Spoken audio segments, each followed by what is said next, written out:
Hi, my name is Neil Oberman. I'm an attorney at Spiegel Sober in Montreal. I did prepare a speech, but after listening to these students, all of you should understand why this is so important. I, as a frontline attorney, have had the unfortunate pleasure, and I will tell you this unpleasure, to have had to gone to court to take out actions in order to protect these people who are here today, these cases, and try to do something. You might have known that I took injunctions against McGill to try to get rid of the encampment. I'm not going to comment on the judgment. I'm not going to tell you whether it was right or wrong. The fact that it had to be taken in itself speaks loudly to what's going on. On March the 4th, 2024, I had to take an injunction in order to save our community. Now, I am no hero. These are the heroes. These people who come before you, who put their names out there, these are the people that we want to strive to protect. Laws you want. And I'm sure you want to talk about that, and we're going to get into that. But if people don't respect the laws on the books currently, there is no value. Anti-Semitism is a sickness.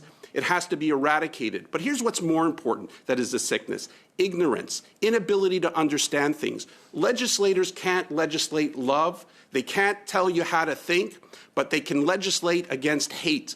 And it's your jobs here today to legislate against hate.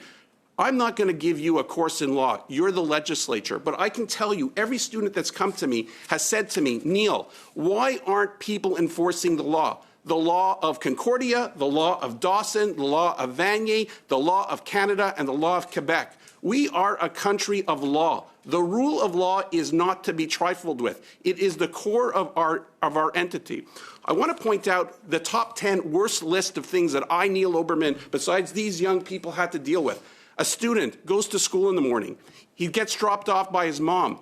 First thing that happens, a group of kids come to him and say, "Do you believe in Palestine? Are you against Israel?" And he said no.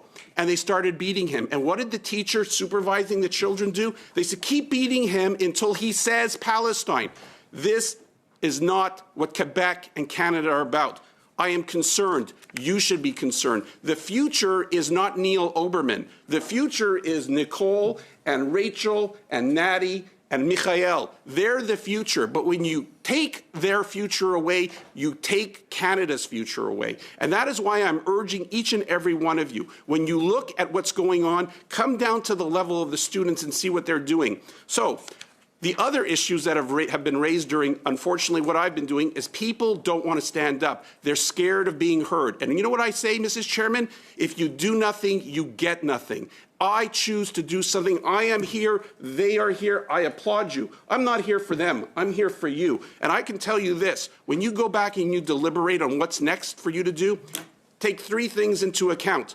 What does the law say? What do the students say? And what does your heart tell you? What does your heart tell you about what we as Canadians want to be doing? Do we want to have to do this? Because this association of students and your committee has the power. But there is no power by being quiet. So I'm going to stay within my time. I'm going to show you what the future is, ladies and gentlemen. It's a blank page.